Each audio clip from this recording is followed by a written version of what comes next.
Olá, bem-vindos a mais um vídeo aqui no canal Ricardo de Paris. Eu sou o Ricardo e hoje temos o segundo capítulo do livro Miguel Strogoff de Júlio Verne. Mas primeiro, curta o vídeo. E se for a primeira vez aqui, inscreva-se e acione o sininho para receber as notificações. Já curtiu? Já se inscreveu? Já assinou o sininho? Então, vamos para o capítulo 2. Vamos ver. Hoje sem ilustrações. Miguel Strogoff, capítulo 2. Russos e tártaros. Se o czar deixar tão inapropriadamente as salas do Palácio Novo, quando mais brilhava a festa por ele oferecida à primeira sociedade de Moscovo, é porque se estava passando grandes acontecimentos além das fronteiras do Ural. Já não restava a menor dúvida. Uma tremenda invasão ameaçava subtrair a soberania da Rússia às províncias siberianas. A Rússia Asiática ou Sibéria, abrangendo uma área superficial de 560 mil léguas e contendo aproximadamente 2 milhões de habitantes, dilata-se desde os montes Urais, que a separam da Rússia europeia, até o litoral do Oceano Pacífico. Ao sul é o Turquestão e o Império Chinês que lhe servem de limites, seguindo uma linha de fronteira bastante indeterminada. Ao norte é o Oceano Glacial, desde o Mar de Kara até o Estreito de Bering. Divide-se em 5 governos ou províncias, que são Tobolsk, Yeniseisk, Irkutsk, Omsk e Yakutsk. Compreende 2 distritos, os de Omrotsk e Kamchatka, e possui 2 territórios atualmente sujeitos ao domínio de Moscou. Moscovita, acho que domínio moscovita. O país dos Kirguizes e o país dos Tchutchos. Cheguei à conclusão que esse livro aqui é edição portuguesa, então vocês vão encontrar algumas palavras diferentes. Por exemplo, em vez de Moscou, é Moscovo. Se você notar alguma outra expressão diferente, coloque nos comentários aqui embaixo. Essa imensa região de estepes, contando mais de 110 graus de oeste a leste, é simultaneamente uma terra de deportação para criminosos e um lugar de exílio para aqueles que o caso imperial feriu de condenação. Estepes são charnecas extensíssimas e de um aspecto uniforme. Vivendo e aprendendo. 2 governadores gerais representam neste vasto país a suprema autoridade dos czares. Um reside em Irkutsk, capital da Sibéria Oriental, outro em Tobolsk, capital da Sibéria Ocidental. O Tchuna, afluente do Yenisei, separa as 2 Sibérias. Nenhum caminho de ferro percorre ainda essas imensas planícies, entre as quais se nota alguma de extensa fertilidade. Nenhuma estrada especial auxilia o trabalho importante das minas que tornam o solo da Sibéria mais rico nas camadas inferiores que na sua superfície. Em consequência disso, as viagens ali fazem-se no verão em Tarentas e no inverno em trenó.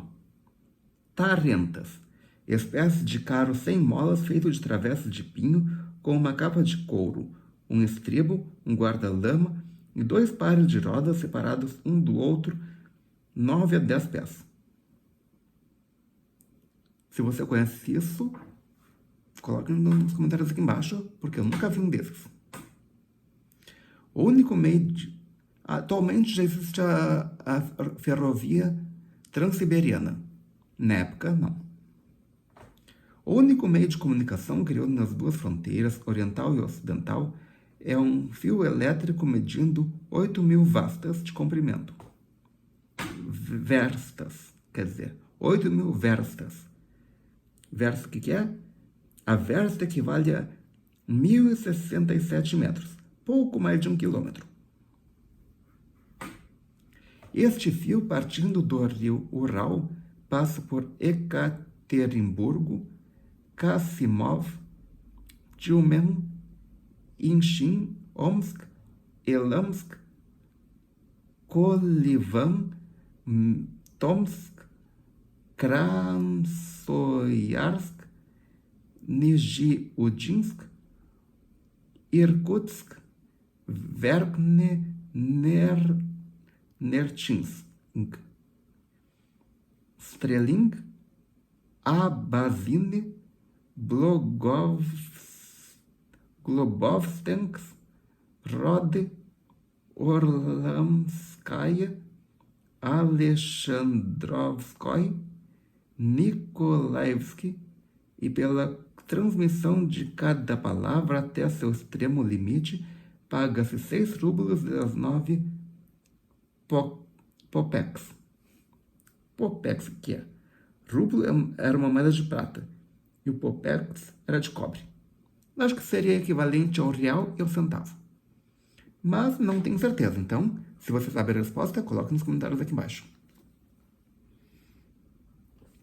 E também, se eu errei a pronúncia dos nomes das cidades, coloque nos comentários aqui embaixo. Como eu não entendo de russo, então não posso garantir que está certo. De Irkutsk, segue uma ramificação deste fio para Kiatka, na fronteira da Mongólia. E dali o correio expede os despachos para Pequim, mediante 30 kopecks por cada palavra. Era este fio desde Ekaterimburgo até Nikolaevsk que fora cortado primeiramente diante de Tomsk e algumas horas depois entre Tomsk e Kolivan. Aqui está porque o czar, depois de segunda participação que lhe fizera o general Kisov, só tinha respondido por essas palavras. Um correio imediatamente. O czar havia alguns instantes que se conservava impassível à janela do seu gabinete quando um dos guardas levantou o resposteiro para anunciar o grão-mestre da polícia. Entre, general, disse o czar com um tom de voz sacudida, e diga-me o que sabe acerca de Ivan Ogarev. É um homem extremamente perigoso, sir, respondeu o grão-duque da polícia. Não tinha patente de coronel? Tinha, sir. Era um oficial inteligente? Muito inteligente, mas de um gênio indomável e com uma ambição que não recuava diante de nenhum obstáculo. Daí provei envolver-se em maquinações secretas que obrigaram Sua Alteza ao grão-duque a destituí-lo do posto que tinha. Pouco depois foi desterrado para a Sibéria. Em que época? Há 2 anos. 6 meses depois do desterro, por graça especial de Vossa Majestade, tornou a entrar na Rússia. E desde então nunca mais voltou à Sibéria? Voltou, mas dessa vez por vontade própria, respondeu o grão-mestre da polícia. E acrescentou, baixando um pouco a voz. Houve um tempo, sir, em que não regressavam da Sibéria aqueles que para lá iam. Pois enquanto eu viver, a Sibéria é e será sempre um país de onde se possa regressar. Tecnicamente, muitos voltaram, mas não em vida. O czar estava em condições de poder pronunciar com orgulho estas palavras, porque tinha mostrado muitas vezes, pela sua clemência, que a justiça moscovita sabe perdoar. Será? Fica um mistério. O grão-mestre da polícia conservou-se silencioso, mas via-se bem que não era partidário das medidas de brandura. Segundo a sua opinião, todo homem que tivesse atravessado os montes Urais entre uma escolta de soldados não devia tornar a transpô-los. Não sucedia, porém, assim no novo reinado, e o grão-mestre da polícia lastimava profundamente tal modificação, pois não há de haver mais a pena de degredo perpétuo, senão para os crimes de direito comum, pois é crível que os deportados políticos possam regressar de Tobolsk, de Yakutsk e de Irkutsk. Um grão-mestre da polícia, habituado, na verdade, às decisões autoritárias dos czares que dantes nunca perdoavam, não podia conformar-se com essa maneira de governar. Calou-se, porém, esperando que o czar o interrogasse de novo. Não se fizeram esperar as perguntas. É certo que Ivan Ogarev, prosseguiu o czar, voltou uma segunda vez à Rússia, depois dessa viagem às províncias da Sibéria, viagem cujo alvo ainda está por conhecer? É certo. E desde que voltou, ali se deu-lhe o rastro? Não perdeu, sir, porque um condenado nunca se torna tão perigoso como depois do seu indulto. A fronte do czar enrugou-se por um instante. Talvez o grão-mestre da polícia tivesse motivos para lastimar o alcance das palavras que empregara, se bem que a sua obstinação igualasse o afeto que dedicava ao soberano. Entretanto, o czar, desprezando essas censuras indiretas com relação à sua política interna, levou por diante a série das perguntas. Onde estava ultimamente Ivan Ogarev? No governo de Perm. Em que cidade? Na própria capital. Que fazia lá? Nada que motivasse desconfianças. Nesse caso, não era vigiado particularmente pela polícia? Não era, sir. E quando foi que saiu de Pequim? No mês de março. Para onde? Ignora-se. E não se sabe o que foi feito dele desde esse tempo? Não se sabe. Pois sei eu, ajuntou o czar. Diferentes avisos anônimos que não passaram pelas repartições da polícia me têm sido ultimamente dirigidos. Em vista dos fatos que se estão passando além da fronteira, sou levado a crer que esses avisos dizem a verdade. Acreditará Vossa Majestade, replicou o grão-mestre da polícia, que Ivan Ogarev não é estranho à invasão dos tátaros? Acredito, general, e vou informá-lo agora do que não sabe. Ivan Ogarev, depois de ter saído do governo de Pequim, atravessou os montes Urais, penetrou na Sibéria, lançou-se nas estepes dos Kirguizes e aí procurou, não sem êxito, sublevar as populações nômades.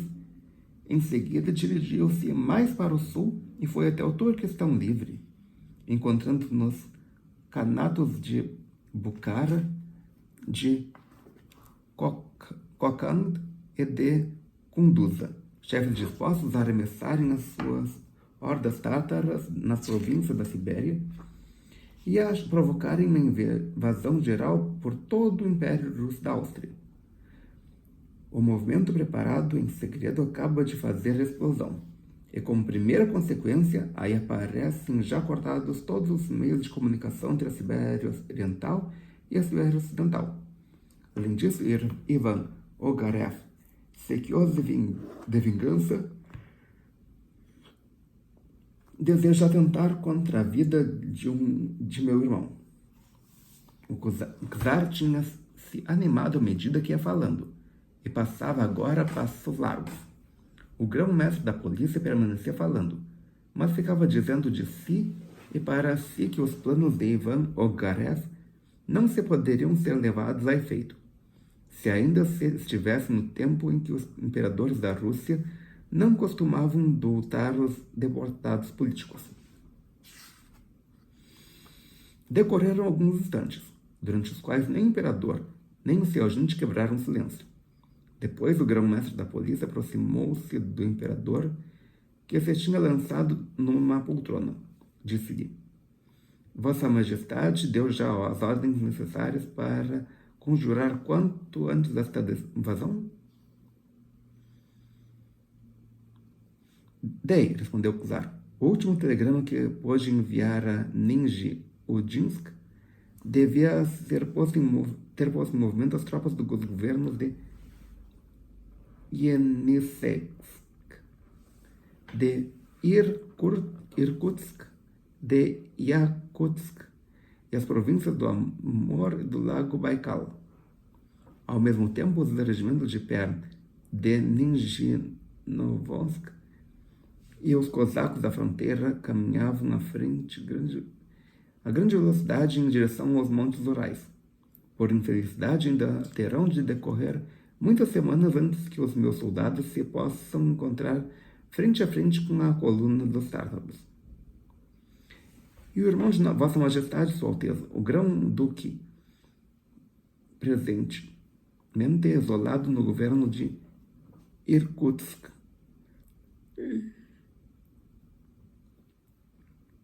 não está em comunicação direta com Moscou? Não está. Mas deve saber, certamente, pelos últimos despachos, quais são as medidas tomadas por Vossa Majestade e quais os socorros que poderá esperar dos governos mais próximos de Irkutsk. Sábio, é certo, respondeu Czar. Mas o que ele ignora é que Ivan Ogarev, além de traidor, é também inimigo implacável. Foi ao Grão-Duque que levaram Organev, deveu a sua primeira condenação. E o que há de pior, que o Grão-Duque não conhece este homem. Ivan Orgarev tem por fim introduzir-se em Irkutsk, para depois de lá estar, se apresentar ao Grão-Duque e oferecer-lhe seus serviços com um nome falso. Conseguindo isto, e logo que os tártaros começam a sitiar Irkutsk. Complicado, né? Conseguido isso, e logo que os tártaros começam a sitiar Metrutsk, Ivan propôs-se entregar a cidade e com ela ao meu irmão, cuja vida se acha diretamente ameaçada. Aqui está o que eu sei. Pelas minhas informações, aqui está o que o Grão-Duque ignora e que é urgentíssimo que ele conheça. E se houvesse um correio igualmente corajoso? E que não perdesse tempo no caminho, acrescentou o Grão-Duque da polícia. Pois, seja-me permitido dizer a Vossa Majestade que a Sibéria é uma terra bastante propícia para rebeliões. Suspeita, general, que os deportados façam uma coisa comum com os invasores? Replicou o Czar, sem sequer reprimir um movimento de cólera diante dessa insinuação disfarçada do grão-mestre da polícia. Faço mais justiça ao patriotismo dos deportados. Não são unicamente deportados políticos os que se acham na Sibéria, esclareceu um grão-mestre da polícia. Atitudes criminosas? Ah, general, esses entrego-lhes são um refúgio da espécie humana. Não pertencem a nenhum país, mas revolta ou, para melhor dizer, a invasão não é feita contra mim, é contra a Rússia. A revolta, ou, para melhor dizer, a invasão não é feita contra mim, é contra a Rússia. Contra a pátria que os deportados ainda não perderam a esperança de tornar a ver e que é um dever. Não é possível. Um russo jamais poderá ligar-se com um tártaro. Quando esta ligação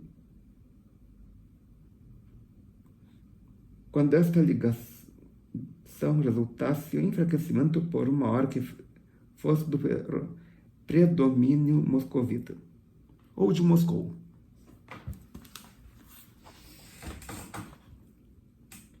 O czar tinha razão para não descrer do patriotismo de todos aqueles que a sua política momentaneamente conservadora manteve afastados, a clemência que era a base da sua justiça, quando ele podia vigiar-lhe a aplicação, e a insensível brandura com que deportara seus ucases,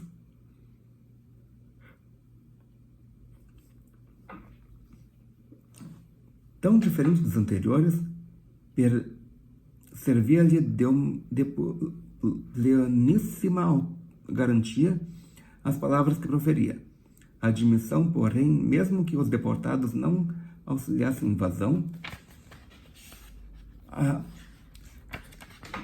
as circunstâncias nem por isso eram menos graves, e ficava sempre de pé a desconfiança que uma grande parte da população dos Kirguizes se unisse aos invasores. Os Kirguizes dividiram-se em 3 hordas, a grande, a média e a pequena, e contaram aproximadamente 400 mil tendas, com uma população de 2 milhões de almas. Desta diversão, essas tribos, umas são independentes, outras reconhecem a soberania que quer da Rússia.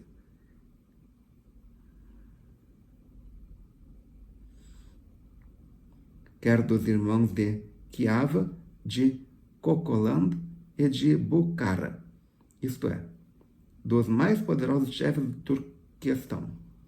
A horda média, a mais rica das 3, é também a mais respeitada.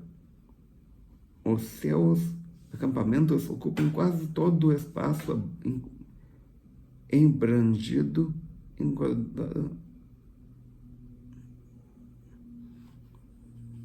onde está?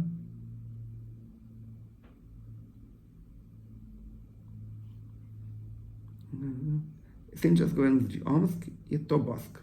Se todas as populações se subvertessem, era, pois, inevitável a invasão da Rússia asiática e, sobretudo, a falta absoluta de comunicações com toda a parte da Sibéria a leste do rio Yeminsk. Ou seja, esse é um problemão. Verdade é que os kirguizes, leigos na arte da guerra, são mais aptos para pilhar caravanas e fazerem ataques noturnos do que para construir um grupo de soldados regulares. Como bem disse Levitchny, basta uma coluna errada ou um quadrado de boa infantaria para resistir a uma massa de kirguizes 10 vezes maior, e basta uma peça de artilharia para lhes causar espantosa mortandade. Mas para isso, converia que a coluna encerrada se achasse no país ameaçado, e que as bocas de fogo não estivessem ainda nos parques das províncias russas, distante do lugar da invasão, perto de 3.000 verstas. Ora, excetuando a entrada que liga Ekaterinburg com Irkutsk, as estepes repetidas vezes alagadiças, não se prestavam facilmente aos movimentos militares, e primeiro que as forças russas pudessem repelir as hordas tártaras, muitas até semanas ainda teriam de ocorrer. Omsk é o centro da organização militar da Sibéria Ocidental, que tem por fim conservaram em respeito às populações dos kirguizes. Esses nômades, reagindo contra a vassalagem que a Rússia lhes impõe, mais uma vez atacando aquela cidade e o Ministério da Guerra, não havia razões para supor que Omsk já estivesse correndo perigo. A linha das colônias militantes, formadas por diversos pontos de nós escalonados desde Minsk, onde está?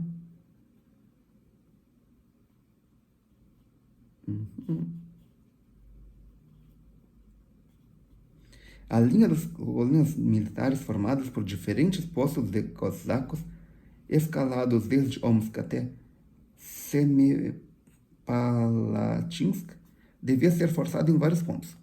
Finalmente, havia a recear que os grandes sultões que governam os distritos kirguizes se tivessem já voluntária ou involuntariamente deixado dominar pelos tártaros muçulmanos como eles, escondendo-se, neste caso, ao ódio derivado da sobreposição de vassalos da Rússia, o ódio promovido pelo antagonismo de 2 religiões, a grega e a muçulmana.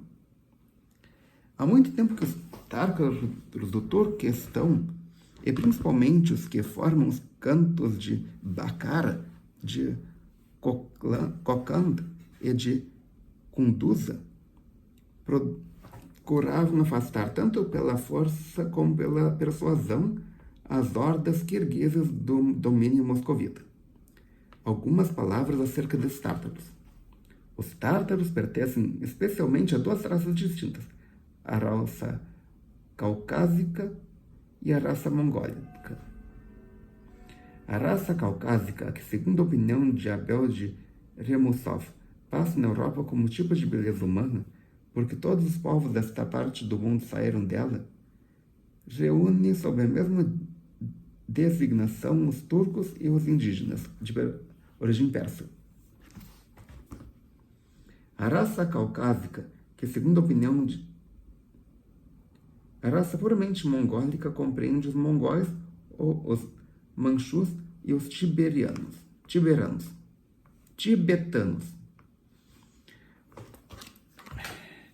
Os tártaros que ameaçavam agora o Império Russo eram de raça caucásica e habitavam mais particularmente o Turquestão. Esta vasta região dividia-se em diferentes estados governados por clãs, de onde procede a designação de contatos. Os principais contatos são de Bukhara, Kviva, de Kolakand, etc. Ou seja, eles não revelaram aqui onde ficava. Onde será? Se você sabe onde é que fica, coloque nos comentários aqui embaixo. Coloque também se você já esteve lá.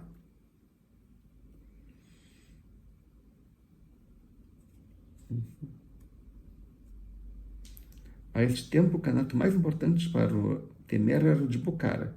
A Rússia já por várias vezes tinha ido de lutar contra os seus chefes, que protegiam a independência dos kirguizes, unicamente com o fim de substituir pela sua a prepotência moscovita. O chefe atual, Feofar Khan, seguia neste ponto a política dos seus antecessores. O Kanato de Bukhara estende-se de norte a sul, entre 37 e 41 graus de latitude, de leste a oeste.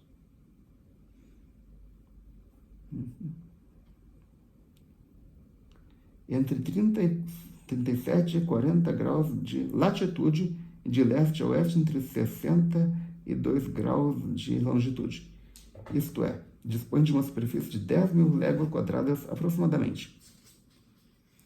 Quanto dá isso em quilômetros quadrados? Se você sabe, coloque nos comentários aqui embaixo. Eu não tenho nem ideia, mas é bastante coisa. Há nesse estado uma população de 2.500.000 habitantes, um exército de 70.000 homens que leva o triplo em tempo de guerra, 32.000 soldados. É um país rico, variado nas suas produções, vegetais, animais e minerais, e que se encarregou bastante com a aquisição dos territórios de Volsk, Alcoy e Minsk. Possui 19 cidades consideráveis. Bukhara, cercada de muralhas que possuem para acima de 8 milhas inglesas, flanqueadas por torres ilustradas pelos Avicena e de outros sábios do século XX, considerado como centro da ciência muçulmana e apontada entre as mais célebres da Ásia Central. Sarkand, defendida por uma forte cidadela e possuindo o túmulo de Tarmelão e o célebre ponto de guarda a pedra azul sobre a qual se sentavam os livros clãs no lado da sua aclamação. Krosh quase sempre uniu com seu tríplice contorno de muralhas, situado num oásis que cerca um pântano coberto de tartarugas e lagartos. Sardui, defendida por uma população de perto de 20.000 almas, enfim.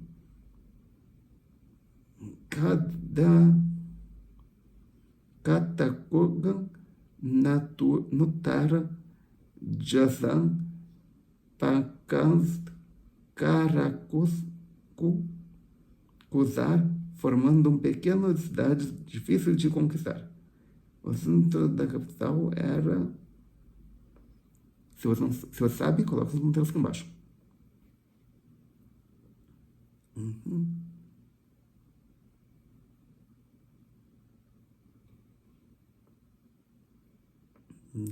De novo.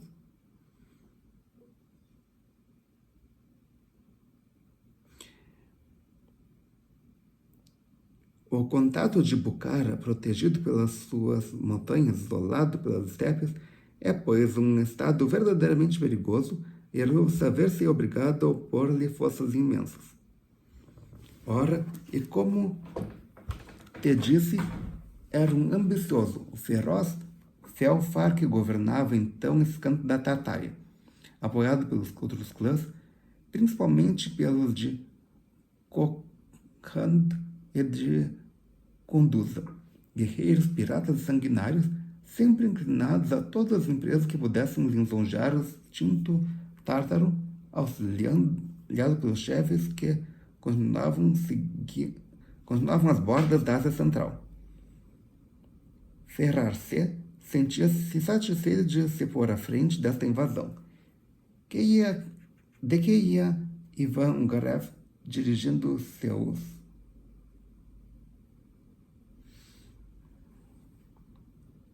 fios. Esse traidor, dominado tanto pelo ódio quanto pela ambição, combinara o movimento de madeiras a poder cortar a principal estrada siberiana. Louco, na verdade. Se pensava bem que era bastante forte para abalar o colosso moscovita. Sob a sua direção, o Emir. É o título que tomam os cães da Bukhara. Tinha lançado as ordens para além da fronteira russa, invadir o governo de Semipalatins e os cosacos, que não estavam em força nesse ponto, tinham se visto obrigados a recuar. Avançara para o lago Balshak, levando consigo as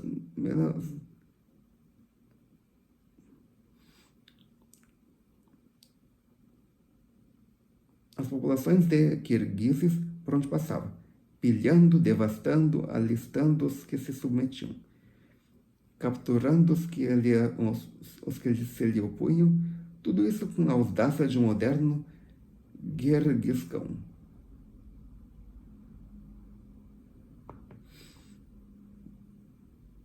Era assim que o Emir seguia sua marcha, de cidade em cidade, acompanhado por um séquito de soberano oriental, composto de mulheres, flâmulas e escravos. Onde estava ele agora? A que ponto já teriam chegado seus soldados quando se recebeu em Moscou a notícia da invasão? Até onde as forças russas teriam sido obrigadas a recuar? Ninguém sabia. As comunicações estavam interrompidas. O relatório entre Kolyazvang e Tomsk teria sido cortado pelos exploradores do exército tártaro. Ou o próprio Emir estaria já nas províncias de Yenisseik. Achava-se-ia a luta já empenhada por toda a Baixa Sibéria Ocidental? Acaso a revolta já se tinha estendido até as regiões de leste? Ninguém podia sabê-lo. O único agente que não teme o frio nem calor, que nunca suspende a sua carreira, nem com os gelos do inverno, nem com os arredores do Etso, que voa e defende o espaço com a rapidez do raio, o fio elétrico, enfim, estava diante de todo mundo. Era, pois, impossível prevenir o grão-duque encerrado em Irkutsk do perigo iminente em que havia colocado a traição de Ivan Ogarev. Só um correio poderia substituir o telégrafo. Este homem precisaria, ainda assim, de um certo número de dias a fim de vencer as 5.200 verstas, entre parênteses, 5.523 quilômetros, que separam Irkutsk Tusk de Moscovo. Para conseguir atravessar imprudentemente as fileiras dos rebeldes e invasores, teria ele de desenvolver uma grande coragem e inteligência fora do vulgar, mas com uma cabeça para os grandes expedientes e um coração para os grandes lances, não há distância que não se encurte.